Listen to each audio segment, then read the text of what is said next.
How can I help you? Speak English right now. I'm sorry, but I don't speak English. Speak English right now. Or else I will talk smack to you in Portuguese. Look, I don't understand what you are saying. I don't speak English. I only know Spanish a lot. So speak Spanish right now. That's it. I will talk smack to you in Portuguese. Gulburninha que horrible man. J'ai tant offert go livre in tua mental pel ples homme. Oh my goodness. Hey Michael Pego animator.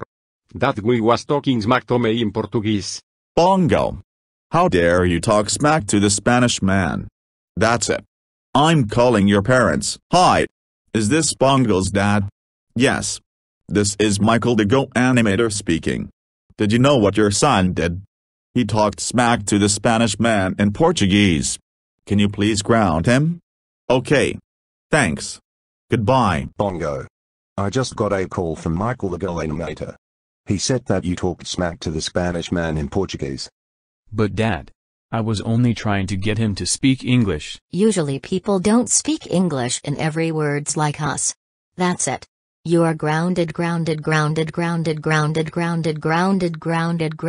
643 years. Go to your room right now.